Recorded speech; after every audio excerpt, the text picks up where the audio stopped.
to once again listen to my wife and support Steve Hogan, who I believe is the kind of leader that will inspire positive belief in what we all know is an amazing community that's only going to get better with you helping it.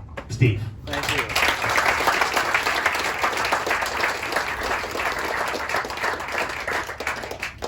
Wow, I feel pretty lucky after having those endorsements, but thank you all for coming. I appreciate the fact that you're supporting me and we support each other. When I found out that there was an opening for the mayor position, I was shocked. I didn't know what to think. So I sat down with my wife and I said, it doesn't look like anybody else is stepping up here quickly. What do you think? And she said, are you kidding? The mayor? So we had a discussion that night, and she said, let's talk it over tomorrow. And that night I didn't sleep very well, and I thought, this makes sense for me to step up. There's sometimes where it's better to step up. I've said many times to the staff, we either step up or you step off. I wasn't about to step off, so I got up that morning and I forgot about the part about us going to talk. And I called Greg Kimsey and said, what's it take? I had already applied for the council position to run another 4 years. So I said, what's it take to get off of the ballot and then go back onto the ballot as a mayor candidate? So he walked me through it, and it took about 5 hours that day to get everything done. And Mary Beth came out about the end of that time and said, what are you doing? And she still supports me, and I am very grateful. Thank you, and you have a sense of humor. The reason I stepped up is because I feel about this community the way you guys feel. This is our home. This is a great community. We're in times where COVID was not any fun to be around, and a lot of political events are taking place, and there's arguing and fighting, but Camas is a special place, and we just need to make Camas get back on track. I decided I would step up, and it's a full-time job. I am retired. I was lucky enough to retire in January of 2020, and happy to be retired. But on the council, it's been very busy, and in the mayor's job, in the form of government we're in, this actually is a full-time job. Thank you, Mayor Higgins, for being in that job as long as you were.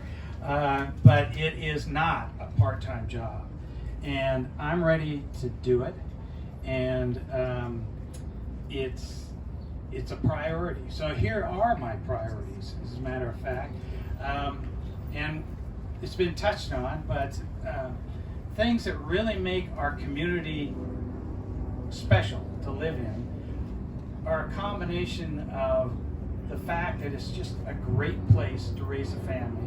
It's got a fantastic school system that we've nurtured over the last 130 years. It's got recreational opportunities that are outstanding, and we've renovated a downtown.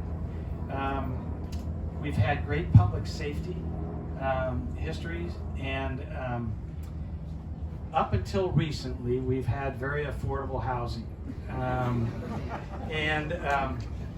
So my priorities are to move ahead on, we bought a lot of land. We have over 1,200 acres of land that we have in the parks now.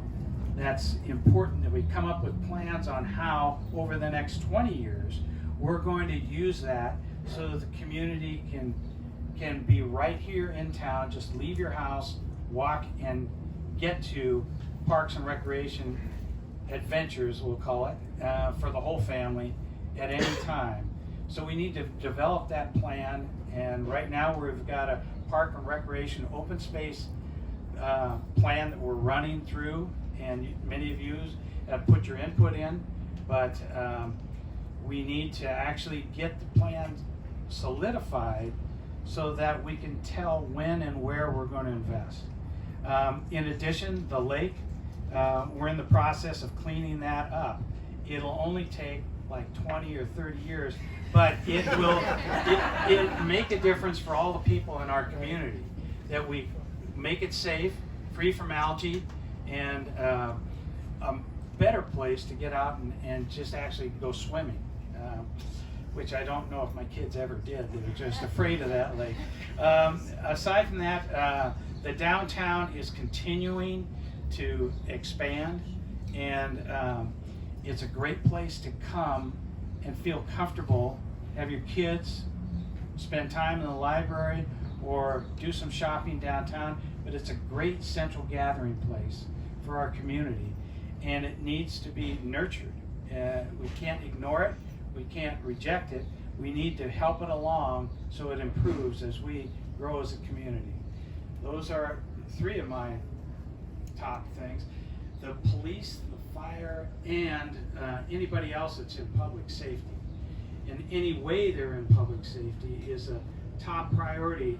Our community has a history of feeling safe, and we need to focus to make sure that it continues to feel safe for all ages in the community.